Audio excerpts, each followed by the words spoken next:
بھی بہت اہم چیز ہے. ہمارے یہاں کہا گیا ہے سوال نصف العلم.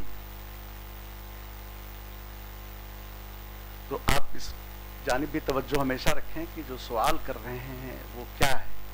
ہو سکتا ہے جو سوال آپ کر رہے ہیں اس کا جواب خود اس گفتگو میں رہا ہو جو پیش کی گئی, لیکن اس کے باوجود بھائی میں شکر گزار ہوں آپ کا کہ آپ نے توجہ سے سنا اور سوال کیا. دیکھیے یہ موضوع بہت اہم ہے, اور جو برجستہ آپ نے کہا کہ وہ جہادی سرگرمیاں کیسے روک دی جائیں, تو اس کا بہترین جواب تو میں خود ایک طالب علم کے حیثیت سے گزارش کروں گا کہ محترم ڈاکٹر راشد شاد صاحب یا محترم ڈاکٹر ذکی صاحب دیں. اور یہ بہت وسیع موضوع ہے, اور اس کے تمام مسائل چھیڑ کر کے بھی بعض خالی الذہن لوگوں کو بھی آزمائش میں ڈالا جائے مناسب نہیں. مجھے نہیں معلوم کہ آپ کی کیا ضرورت ہے اس مرحلے میں, اسی لیے میں نے ڈاکٹر صاحب سے گزارش کی کہ اس موضوع پر وہی جواب دیں. ہم لوگ بھی کچھ فائدہ اٹھا لیں. آپ نے اٹھایا ہے یہ تو آپ. ہاں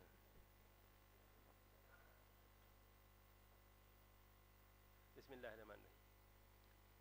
دیکھیے مولانا ظہیر احمد صدیقی صاحب نے جو گفتگو آپ کے سامنے رکھی اس میں دراصل بنیادی نکات دیے ہیں جس میں آپ ان تمام سوال کا جواب فراہم کر سکتے ہیں, جس طرح یہاں تحلیل و تجزیہ چیزوں کا ہوتا رہتا ہے.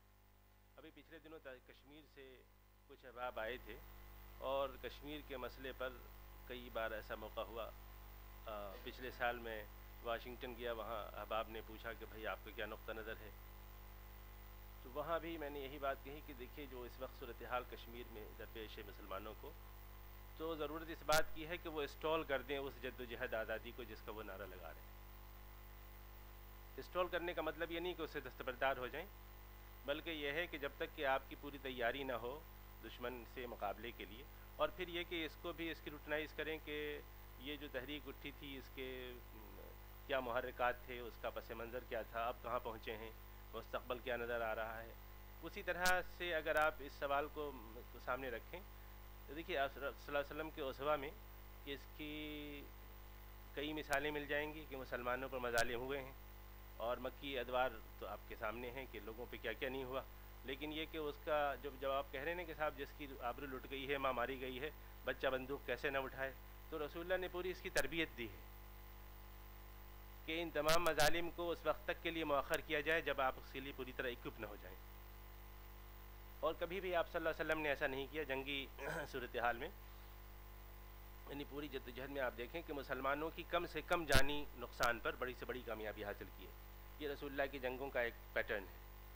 آپ دیکھیں کہ مقتولین مسلمانوں کی طرف سے کتنے ہیں, اور دوسری طرف دیکھیں ٹیکنالوجی وہی ہے, لوگ زیادہ ادھر ہیں ادھر کم ہیں. تو عقل کا حکمت کا تقاضا یہ ہے کہ آپ وہاں وار کریں, جیسا کہ ہمارے فاضل مقرر نے کہا کہ جہاں دشمن کو آپ کمزور پائیں, جہاں پہلے سے پتہ ہے کہ 5 پہلوان سے آپ کا مقابلہ ہے, وہ اکیلے ہیں, تو نتیجہ تو پہلے سے معلوم ہے. جب افغانیوں نے سوویت یونین کا مقابلہ کرنے کے لیے اپنے بلم اور لاٹھی لے کے نکل گئے, اور ان کی ایک ٹینک کے دہانے سے جو چیز نکلی اس نے سب ختم کر دیا, منظر صاف ہو گیا.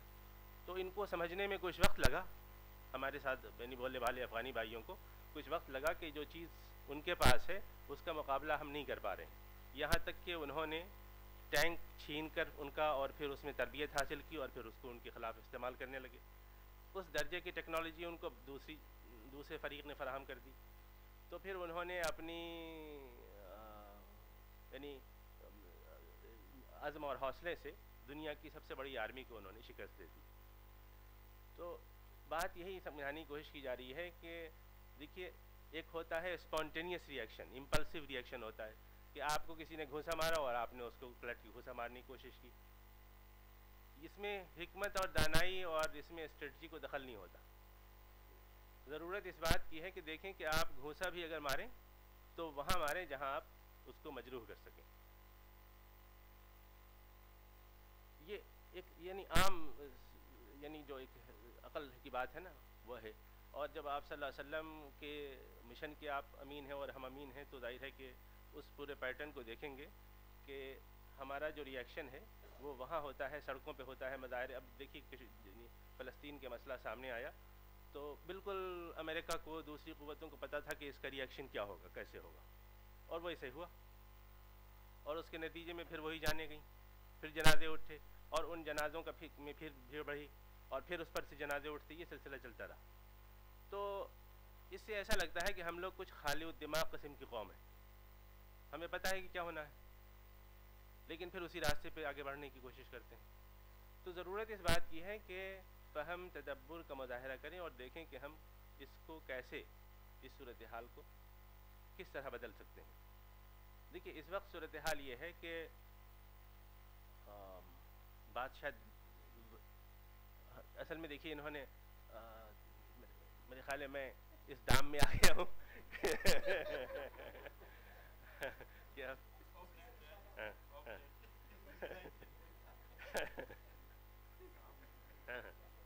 جی جی. تو میں یہ عرض کر رہا تھا کہ اس وقت جو صورتحال اس امت کو درپیش ہے وہ یہ ہے کہ ابھی ایک لکھنے والے نے بڑی خوبصورت بات لکھی کہ شام میں، عراق میں، یمن میں اور ادھر لبنان میں، فلسطین میں، ان جگہوں پر جو لوگ یعنی جو جنگجو، جو جہادی اپنی قوت لگا رہے ہیں، جانوں کا نذرانہ پیش کر رہے ہیں، بڑی قربانیاں پیش کر رہے ہیں وہ، لیکن ان کو یہ بات پتہ نہیں ہے کہ وہ فالس انیمی سے لڑ رہے ہیں. جن سے وہ نبردآزمہ ہیں وہ اصل دشمن نہیں ہیں. اصل دشمن ان کے کیپٹلز میں بیٹھے انہی کے لوگ. ہاں، امریکی آرمی اگر عراق میں لڑ رہی ہے تو اس کو پتہ ہونا چاہیے ان کے دشمن عراق میں نہیں ہیں، وہ تو واشنگٹن ڈی سی میں ہیں اصل دشمن. تو جب تک لوگوں کو یعنی مستضعفین کو یہ پتہ نہ چلے کہ ان کا اصل دشمن کون ہے، یہ جو پوری جنگ ہو رہی ہے، جو میڈیا سے ایک منظر بنانے کی کوشش کی جاتی ہے، پھر آپ کو ایک دشمن دکھایا جاتا ہے، پھر اس کے لیے آپ مشتعل ہو جاتے ہیں، اس سلسلے کو توڑنے کی ضرورت ہے. اب اس وقت کیا ہو رہا ہے، دیکھیے بات جو ہے وہ گہرائی مصیبت اپنے اندر موجود ہے. اس وقت پورا عالم اسلام شیعہ سنی کیمپ میں بیٹھ کر ایک خانہ جنگی کیفیت میں مبتلا ہے.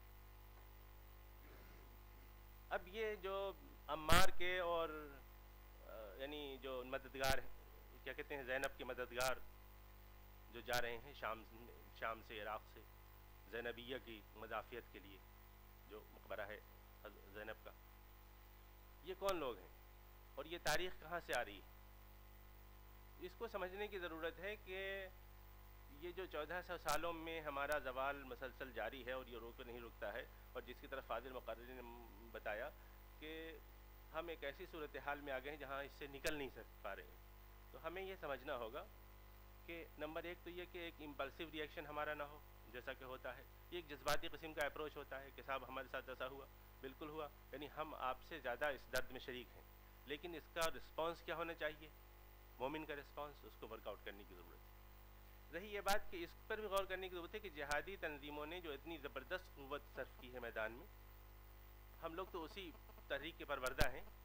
یعنی میری جوانی گزری ہے اور ان علاقوں میں گیا ہوں میں جہاد افغانستان کے دور میں، یعنی پشاور کی سرحدوں تک ان کیمپوں میں، اور بعد میں جب بوسنیا کا مسئلہ آیا تو میں اس میں ذاتی طور پر رہا. دیکھنے کی بات یہ ہے کہ ان تحریکوں کے نتائج کیا سامنے آئے.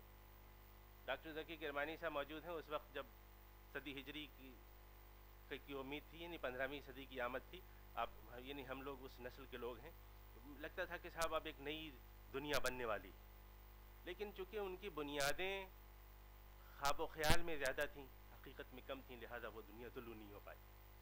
تو اس تجربے سے سیکھنے کی ضرورت ہے کہ ہم زیادہ بہتر بنیادوں پر اپنے آپ کو منظم کریں، اور یہ اسی وقت ہوگا جب جس کی بات آپ بار بار ہم فاضل مقرر کرتے رہے کہ صاحب مغربی عصر حاضر جو ہے اس کو سمجھیے ہے کیا. کتنی جگہوں پہ ہم مغرب کو سمجھ رہے ہیں، ہماری کتنی دانشگاہیں ہیں، مدرسے ہیں جہاں کوئی کورس پڑھایا جاتا ہے کہ مغرب جس کو ہم نے دشمن تسلیم کر رکھا ہے، اس کی جو قوت ہے اس کا ماخذ کیا ہے، وہ کیسے اتنا توانا ہو گیا ہے، کیسے اس نے ہمیں اپنے قابو میں کر لیا ہے، اور اس کی کمزوریاں کیا ہیں جہاں آپ اس پہ وار کر سکتے ہیں. تو یہ چیزیں ہیں کہ بغیر ہوم ورک کے اگر آپ کود پڑے تو اس مزید نقصانات ہوتے چلے جائیں گے. اور اب تو صورتحال یہ ہے کہ ہم ایک ایسی پوزیشن میں آ گئے ہیں بدقسمتی سے، انہوں نے اتنا کارنر کر دیا ہے کہ اب مضامین آ رہے ہیں اخبارات میں کہ اسلام اپنی 30 سالہ جنگوں میں ہے کے دور میں ہے، جس سے مغرب نکل چکا ہے۔ مغرب میں 30 سال تک تقریباً مذہبی جنگوں کا سلسلہ چلتا رہا، اور تقریباً جرمنی کی 20% آبادی، اور ایک اندازے کے مطابق 1/3 آبادی تباہ ہو گئی اس میں، یعنی اس پروٹیسٹنٹ اور کیتھولک وار میں پورا یورپ تباہ ہو گیا۔ تو یہ 30 سال کی جو جنگ تھی اس سے ہم تو نکل آئے، ہم نے مذہب کو پیچھے چھوڑ دیا، خیر بات کہہ دیا اس کو، لیکن مسلمان مذہب کے نام پر اس وقت ایک دوسرے کی گردن کاٹ رہے ہیں، یہ اسی دور میں ہیں، ان کو بھی نکالنے کی ضرورت ہے۔ یہ ان کا پرسپیکٹیو ہے، اور یہ اس لیے اس کو یعنی صرف جوش و جذبے میں اس کو مسترد نہیں کیا جا سکتا کہ پورا عالم اسلام میں ہم وہی کر رہے ہیں۔ ہم اپنے مدرسوں میں جو پڑھا رہے ہیں، ہم اپنی دانشگاہوں میں جو گفتگو کر رہے ہیں وہ سیکٹیرین ہے، ایک دوسرے کے مخالف ہے۔ ہم اپنے ملکوں میں ایک دوسرے کی گردنیں کاٹ رہے ہیں۔ آپ ہمارے مکالمے سن لیجئے، اب تو یوٹیوب کی اس کو سہولت حاصل ہے کہ ہم کر کیا رہے ہیں۔ یورپ کہہ رہا ہے کہ ہم ان کو ذرا سا اس سے باہر لے آئیں، یہ وحشیانہ اسی دور میں جی رہے ہیں، جبکہ ہم اس امت کے یعنی نائبین ہیں اور اس ورثہ کے امین ہیں۔ تو ذرا ٹھنڈے دل و دماغ سوچنے کی ضرورت ہے۔ پورا جو برج کورس کا تجربہ تھا وہ یہی تھا کہ ایک ایسی نسل کو لایا جائے جس کو عصر حاضر سے واقفیت ہو، اور یہ جو خطبے یہاں ہوتے ہیں، اور میں بہت شکر گزار ہوں فاضل مقرر کا کہ مولانا تشریف لائے یہاں، آپ لوگوں کو انہوں نے خطاب کیا۔ اس کا مقصد یہ ہوتا ہے کہ آپ کو مختلف پرسپیکٹیو فراہم کیے جائیں، صرف وہ نہیں جو میں کہتا رہتا ہوں یا کوئی اور صاحب یہاں کہتے رہتے ہیں، بلکہ باہر سے ہمارے دانشور ہیں وہ کس طرح سوچتے ہیں، ان کو بھی آپ کا اندازہ ہو، پھر آپ اس پوزیشن میں ہوں کہ اس زمانے کو سمجھیں اور اس کے لیے جو نئی اسٹریٹجی طے کرنی ہے، یہ اب آپ ہم سے نہ پوچھیں کہ صاحب ہم کیا کریں، ہم کیسے روک دیں، بلکہ آپ ہمیں بتائیں کہ دیکھیے جو آپ کی نسل جس راستے پہ چلتی رہی ہے اس سے نقصانات زیادہ ہوئے ہیں، فائدے کم ہوئے ہیں۔ اس لیے ضرورت اس بات کی ہے کہ اس پہ ذرا سوچا جائے رک کے، اور آپ اگر ہماری مدد کر سکیں سوچنے میں تو بہت اچھی بات ہے، لیکن یہ بات تو طے ہے کہ یہ راستہ جس کو ہم نے پچھلے 50 سالوں سے اختیار کر رکھا ہے، اس میں ہمارے لیے فوائد کم آئے ہمارے حصے میں۔ تو اب یہ جواب آپ کی طرف سے آئے گا، ہماری طرف سے نہیں، اس لیے کہ ہم تو اس نسل سے تعلق رکھتے ہیں جنہوں نے اپنی بہرحال بڑے خلوص نیت کے ساتھ مطلب یہ کہ اس میں کوئی شبہ نہیں کہ ہم نے اپنی توانائیاں، اپنی جوانیاں اس میں ڈال دی اس امید پہ، لیکن اب جب ہم نے جائزہ لیا تو پتہ چلا کہ اس میں کچھ اسٹریٹجی کی، کچھ سوچنے کی، کچھ فہم کی گڑبڑی، تو ہم ریفلیکٹ کر رہے ہیں، ہم چاہ رہے ہیں کہ ہمارے بعد آنے والی جو یہ نسل ہے اس سے بہتر انداز میں سوچے، آگے بڑھے، اور اگر ہم اس میں اس کی کچھ مدد کر سکیں تو میں سمجھوں گا کہ یہ ہمارا پارٹیسپیشن ہوگا۔ تو فاضل مقرر نے تو میری طرف یہ سوال جواب کا مائک دیا ہے، مجھے اگر آپ لوگ اجازت دیں تو میں اس کا رخ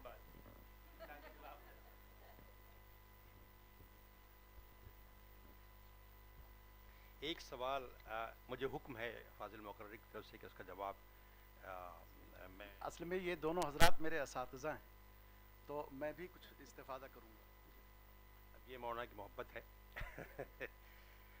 ہم سب لوگ ایک چیز سب ساتھ ساتھ لرن کرتے ہیں، نہ استاد ہے نہ کوئی شاگرد ہے، جانے کتنے پہلو ایسے ہیں جو میں نے سیکھے ہیں شاہد صاحب سے اور دہیر صاحب سے، ممکن ہے کچھ پہلو ایسے بھی ہوں جو شاید میں نے ان کو سکھائے ہوں، مجھے یاد نہیں پڑتا۔ یہ سوال بہت اچھا کیا گیا تھا کہ ہمارا کون سا نہیں اسلام کا کون سا پہلو اسٹرانگ ہے جو ان کا کمزور ہے، مغرب کا کمزور ہے، بہت اچھا سوال ہے۔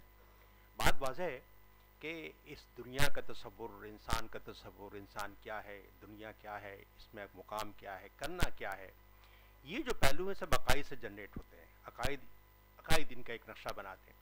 اس اعتبار سے مغرب کا نقطہ نظر یہ ہے کہ عقائد وقائد کچھ نہیں ہوتے، جو کچھ آدمی اپنے مشاہدے، تجربے اور عقل کے ذریعے سیکھتا ہے وہی سب کچھ ہے، لیکن مغرب بہت بری طرح ناکام ہے اس میدان میں۔ بعض میدانوں میں بڑی کامیابی حاصل کی ہے، یعنی سائنس اور ٹیکنالوجی اور علم کے اعتبار سے، لیکن بعض میدان جس کا اب بہت واضح ریلائزیشن مغرب کو ہو بھی رہا ہے، لیکن اس کا اظہار کرنا مشکل ہوتا ہے۔ لیکن باہر ایسے لوگ موجود ہیں جو بولتے بھی ہیں، لکھتے بھی ہیں کہ یہ جو پہلو ہے یہ مغرب کا بہت کمزور ہے۔ دو چیزوں میں بہت ابھر کے سامنے آئے، ایک تو جو سوسائٹی یعنی آپ کے جو خاندانی نظام کا جو بکھراؤ ہے، جو جس طرح سے ان کا خاندانی نظام ٹوٹ رہا ہے، جس ٹوٹ کا شکار ہے، ایک تو وہ، ایک اور پہلو ہے سودی نظام سے متعلق، تو یہ جو خاندانی نظام کا ٹوٹنا ہے یہ تو بہت واضح ہے، اور اس سے بڑے لوگ پریشان ہیں.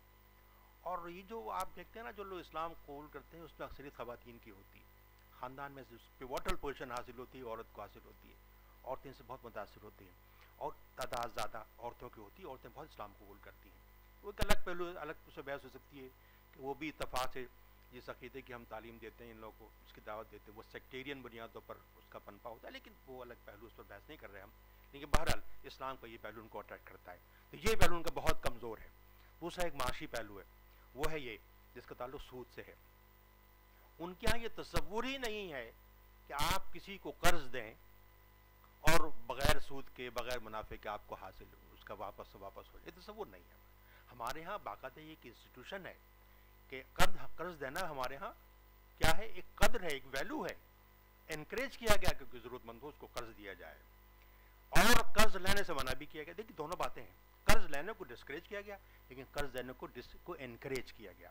یہ سسٹم بڑا عجیب و غریب ہے، اور یہ مغرب کو بہت عجیب و غریب لگتا ہے، لیکن بڑا اٹریکٹو لگتا ہے. ان کو بہت معجزانہ لگتا ہے کہ یہ کیا بات ہوئی، آپ انہیں پیسہ بھی خرچ کر رہے ہیں، کسی کو دے رہے ہیں، اور جسٹ فار دیٹ واپس آپ کو اتنا ہی مل رہا ہے. لیکن یہ چیز بڑی بڑا اس کا اٹریکشن ہو کر.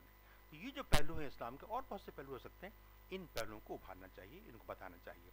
اور عقیدے میں دلچسپی کسی کو نہیں ہوتی. عقیدے کی جو اسٹرینتھ ہے وہ دلچسپی پیدا کرتی ہے. جب رسول اللہ صلی اللہ علیہ وسلم نے اپنی دعوت کا آغاز کیا تھا، کسی کو عقیدے میں دلچسپی نہیں تھی. وہ تو اسٹیٹس کو میں رہنا چاہتے تھے. اللہ کے رسول نے اس عظیم حقیقت عظمیٰ کا اظہار جب کیا تو آس پاس لوگوں کو محسوس ہوا کہ وی ور رانگ، ہم غلط راستے پہ چل رہے تھے. تو عقیدے میں پوٹینشلی دلچسپی ہے ہر انسان کو، لیکن آپ کو دلچسپی کا اظہار کرنا پڑتا ہے. جیسا کہ میرے دوست نے سوال کیا تھا، میرا خیال ہے کہ مختصر طور پر یہ اس کا جواب، جو سوال لکھا تھا میں نے جواب دیا ہے اس کا. اور میرا خیال بات کلیئر ہے. کوئی اور سوال ہو تو کریں، اور اب بالکل یقین مولانا جواب دیں گے. میں ایک بات کی طرف متوجہ کر دوں، اور خاص طور سے دینی مدارس کے فارغین ہیں یہاں پر. دیکھیے آپ نے اکثر یہ سنا ہوگا کہ انسان جو ہے وہ دراصل مجموعہ ہے دو چیزوں کا.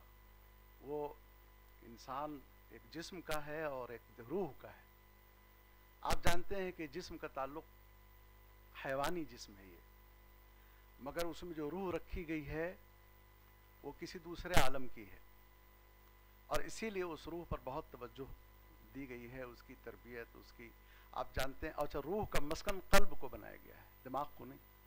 روح کا مسکن قلب ہے، اسی لیے قلب کی طرف بڑی توجہ دلائی گئی ہے. ایک بات بہت اہم ہے کہ جب ہم نے ان پوری زندگی کے بارے میں جب یہ تصور قائم کر لیا کہ یہ محض حیوانی جسم اور اس کے مفادات اور اس کے خواہشات ہی کی سب یہ کار فرمائی ہے، جلوہ گری ہے، تو پھر ہماری نگاہ بہت محدود ہو گئی. یہ جسم تو دراصل مطیہ اور سواری ہے اس روح کے لیے جس کو خلیفہ اللہ نے بنایا اور اس زمین پر اور اتھارٹی دی اور اس زمین کو آباد کرنے کی ذمہ داری اور اس کا اسائنمنٹ دیا. تو جو یہ بات کہی جاتی ہے کہ مغرب سے ہمارا تصور بالکل الگ ہے، دراصل وہ ورلڈ ویو اور تصور حیات، تصور کائنات سے بات شروع ہوتی ہے. اب ڈاکٹر صاحب کی موجودگی میں ہی آپ فرماتے تو زیادہ واضح بات ہوتی، لیکن میں ایک بات عرض کروں کہ دیکھیے اسلام کا جو تصور ہے حیات کا، جو ورلڈ ویو ہے، وہ آپ یہ دیکھیے کہ آپ کون ہیں. آپ ایک انسان ہیں، تو آپ کا خالق ہے اللہ. تو ایک بہت اہم مسئلہ ہے کہ اللہ اور ایک خالق اور عبد کا کیا تعلق ہے. خالق کا عبد کا کیا تعلق ہے؟ آپ جانتے ہیں وہ عبودیت کا تعلق ہے، اور خالق کا اور رب کا ربوبیت کا تعلق ہے. پھر ایک انسان کا یہ تعلق ہے اس کائنات میں جو ہے وہ، تو اس کائنات سے اس کا کیا تعلق ہے. پھر انسان جو اس دنیا میں ہے تو اس کا اپنے ہی جیسے بنی نوع انسان سے کیا تعلق ہے. اب مثلا یہی بات کی جیسے اپنی جیسے بنی نوع انسان سے اس کا تعلق عدل کا تعلق ہے، خیر خواہی کا، نصرہ. یہ ہمارے یہاں کی بنیاد ہے، تفصیلات ہیں اس کی، لیکن مغرب نے اس ترتیب کو الٹ دیا، اس آرڈر کو الٹ دیا ہے. اب معلوم ہے انسان کا ایک انسان کے ساتھ تعلق عدل کا نہیں ہے بلکہ قوت و تسخیر کا ہے. اب جس کی طاقت ہوگی گویا اسی کا بڑا حصہ ہوگا. عدل کا تعلق نہیں رہ گیا. اسلام کہتا ہے کہ نہیں, ایک انسان کا دوسرے انسان سے عدل کا تعلق ہے. کچھ لوگوں نے اس کو کہا مساوات. مساوات بھی فریب ہے, غلط لفظ ہے. مساوات جو ہے وہ ایسی قدر نہیں ہے جس کی مساوات اگر آپ کریں گے تو ظاہر ہے کہ مساوات ممکن نہیں. مساوات نتیجہ ہے, مگر عدل قدر ہے. عدل کے نتیجے میں اگر مساوات ہے تو ٹھیک ہے, لیکن مساوات کو حاصل کرنے کے لیے اگر عدل قائم کیا جائے تو وہ عدل نہیں ہے. پھر مغرب نے ان تمام چیزوں کو بالکل الٹ دیا. اب آپ دیکھیے کہ میں نے عرض کیا کہ جو امریکہ چاہتا ہے کہ طاقت اور ٹیکنالوجی اور اپنے اسباب کی بنیاد پر وہ تمام کے تمام لوگوں کو مسخر کرے, حالانکہ ہم خدمت خلق کو بنیاد سمجھتے ہیں. ہم اپنے دوسرے لوگوں, اللہ رب العالمین نے مسخر کیا ہے انسانوں کے لیے اس پوری کائنات کو. وَسَخَّرَ لَكُم مَّا فِي السَّمَاوَاتِ وَمَا فِي الْأَرْضِ, اور قرآن میں بے شمار مرتبہ یہ بات کہی گئی ہے. تو اب مسخر کیا ہے تاکہ آپ ان مقاصد کی تحصیل کریں جن کے لیے مسخر کیا گیا ہے, لیکن محض انجوائے کرنے کے لیے اور اپنی طاقت و قوت اور پاور بنانے کے لیے اس کو, اور دوسروں پر غلبہ اور تمکن حاصل کرنے کے لیے, ایسا نہیں ہے. یہی وہ قدریں ہیں جن کو ذرا سا غور سے آپ سمجھیں تو انشاءاللہ یہ بات واضح ہو.